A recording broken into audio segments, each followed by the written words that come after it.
Belanda dalam perdebatan di Dewan Keamanan yang menunjukkan kesombongannya. Gitu. Bahasanya dia mengatakan pada Dewan Keamanan mengatakan Republik Indonesia tidak ada. Presiden, para presiden itu ditangkap. Pemerintah sudah tidak, memang benar. Kemudian... Selamat pagi teman-teman semua, pemirsa Kampung Nusantara. Pada pagi ini saya berada di bawah pohon sawo di belakang rumah saya. Dalam suasana yang santai ini kita akan membahas sesuatu yang panas saat ini terjadi di dunia persosmedan kita, yaitu tentang Kepres nomor 2 tahun 2022. Dan banyak yang kecewa tidak tercantumnya nama Presiden Republik Indonesia kedua, yaitu Haji Muhammad Soeharto. Nah, dari kejadian ini saya mencari informasi dari beberapa sejarawan senior yang ada di Indonesia. Itu salah satunya dari sejarawan senior Anhar Gonggong. Kalau menurut beliau, Soeharto itu punya peran yang sangat besar terhadap serangan 1 Maret 1949. Nah, itu yang pertama. Terus yang kedua, Babi Ridwan Saidi. Nah, ini salah satu sejarawan senior yang saya kagumi juga. Nah, menurut beliau, pada saat 1949 itu presidennya bukan Soekarno, bukan Hatta wakilnya. Ya, ini pada saat itu ada pemerintahan darurat Indonesia yang presidennya Bapak Safrudin, yang ibu kotanya di founding fathers, pemimpin-pemimpin pemerintahan nasional mempersiapkan dua opsi. Opsi pertama adalah menyiapkan pemerintah darurat Republik Indonesia di Sumatera. Nah, kalau nggak salah persisnya di Bukit Tinggi ya. Itu dipimpin oleh Mr. Safrudin Prawira Negara. Yang kedua adalah government in exile, dipimpin oleh Mr. Sudarsono di India. Jadi kalau PDRI gagal, maka akan berfungsi government in exile.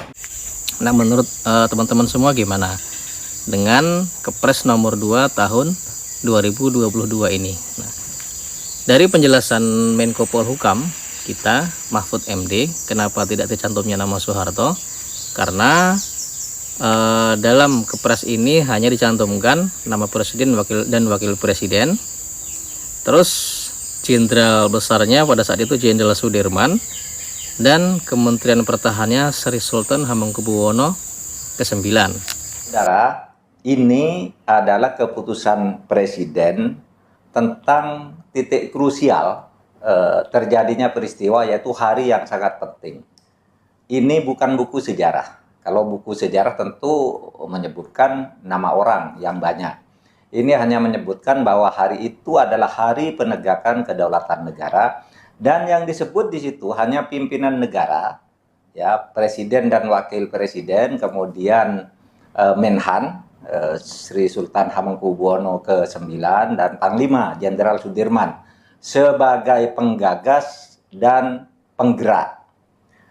Nah, dari perbandingan penjelasan Pak Mahfud dengan sejarawan itu, kalau menurut saya itu ada perbedaan. Menurut sejarawan pada saat itu presidennya Bapak Safrudin, berarti kalau mencantumkan nama presiden harusnya Pak Safrudin yang dari Bukit Tinggi. Nah, itu yang pertama. Terus kalau menurut Pak Anhar Gonggong, itu Soeharto itu punya peran yang sangat besar. Sektor Artinya, kembali dengan perintah lagi itu melakukan kegiatan serangan di daerahnya, pencegatan maupun juga serangan ke kota, tunggu perintah untuk serangan umum. Nah, ini bisa kita lakukan tanggal 30, 31, kemudian tanggal 9 kita lakukan lagi, tanggal 16 kita lakukan, kemudian tanggal 4 Februari kita lakukan.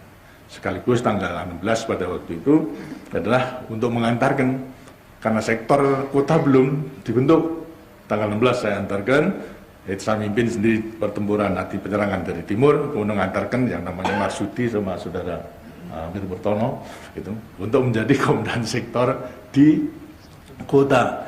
Saya antarkan sampai di Prabio dari Badan. Saya titipkan kepada pemimpin Prabowo pada waktu itu adalah Mas Hendro Bujono. Secara kebetulan saya kenal mulai zaman Jepang, sehingga saya titipkan, tapi karena pada waktu itu regulnya tertutup, hingga saya strike saja, kamu lapor aja besok, gitu. Kalau supaya minta bantuan, gitu. Itu tanggal 16, gitu. 16 Januari itu sudah 3 kali kita mengadakan serangan. Gitu. Nah, kemudian tanggal 4 pun jadi demikian. Nah, di antaranya inilah kita itu masih bisa mendengarkan berita-berita dari luar negeri, karena kita masih mempunyai radio, bisa mendengarkan dengan handcrank, untuk hubungan, bisa mendengarkan. Inilah gitu, kita mendengarkan Belanda dalam perdebatan di Dewan Keamanan yang menunjukkan kesombongannya. Gitu. Bahasanya dia mengatakan pada Dewan Keamanan, mengatakan Republik Indonesia tidak ada, Presiden itu ditangkap, pemerintah sudah tidak memang benar. Kemudian mengatakan bahasanya ekstremis, bukan TNI, tapi ekstremis, sudah kucar-kacir, tidak ada lagi. Pemerintahan sudah berjalan. Jadi katakan, wah kok amat sombong sekali daripada Belanda. Jadi kita mengadakan serangan mulai tanggal 39 dan 16 sampai kepada 4 Februari itu tidak dianggap. Nah, karena itulah kita juga mikir bagaimana ini caranya dari diplomat kita, Pak Palar itu akan menjawabnya bagaimana ini. Karena kita putuskan pada waktu itu, kalau serangan umum dan tidak ada serangan terus-menerus ke kota juga dari masing-masing sektor tidak dianggap, satu-satunya kita harus melakukan serangan pada siang hari untuk memberi dukungan politik. Jadi memang serangan 1 Maret itu maksudnya adalah untuk memberi dukungan politik, gitu. Itu bukan militer, teman-teman. Politik dan psikologis. Politik adalah keberhimpunan kita, sedang psikologis supaya juga gemanya kepada lain daerah, bahasanya kita masih bisa menduduki. Saya kirakan pada waktu, walaupun hanya 2 jam, kita harus. Saya perhitungkan mampu, apa sebabnya? Nah, kita sudah melakukan serangan umum malam berulang-ulang kali, tinggal kita alihkan pada siang hari saja.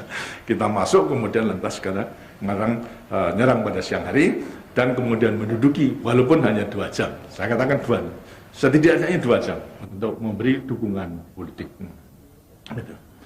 Dan jadi diperhitungkan pasti bisa. Tapi apa yang menjadi pikiran saya pada waktu itu? Saya bisa menyerang, bisa menduduki, impact politisnya besar, solusinya besar, tapi bagaimana nanti pembalasannya kepada rakyat di kampung-kampung ini? Ini yang menjadi pikiran. Kalau kemudian sampai kemudian kita mundur, kemudian lantas karena Belanda melakukan pembakaran kampung dan pembunuhan, yang saya khawatirkan, takutkan adalah satu, simpati rakyat yang telah besar akan membalik menjadi antipati daripada kita. Karena ini harus kita cegah. Caranya bagaimana? Karena itu saya mempunyai, secara kebetulan diberikan akal untuk bagaimana agar supaya Belanda tidak ada waktu, tidak kesempatan untuk melakukan pembalasan terhadap kampung maupun juga rakyat. Karena semua kampung kita lalui, itu semuanya, dari utara, dari barat, dari timur, dari selatan. Gimana supaya tidak gitu? Saya bentuk, sedangkan harus diikat sekarang. Kedudukan Belanda yang di luar harus kita serang. Kita kepung untuk memungkinkan supaya dapat bantuan. Ya kalau mereka terus membantu di luar itu dengan dirinya, tidak akan ada waktu untuk melakukan pembakaran terhadap kampung-kampung itu. Saya tunjuk, karena Kompi Widodo itu dari Batalion Sarjono, saya ambil daripada dari batalion di Purworejo, Kompi Darsono barangkali ada sekarang di sini, Bimo, 2 kompi, saya pimpin langsung, namanya pasukan bergerak, gitu. Bahkan pada waktu itu karena pasukan bergerak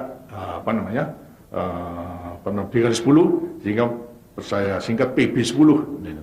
Ada yang tidak setuju. Ini kan Pakubuwono 10, jadi tidak setuju. Oleh karena baiklah pasukan bergerak saja 10-nya dihilangi. Tapi yang saya pimpin sendiri.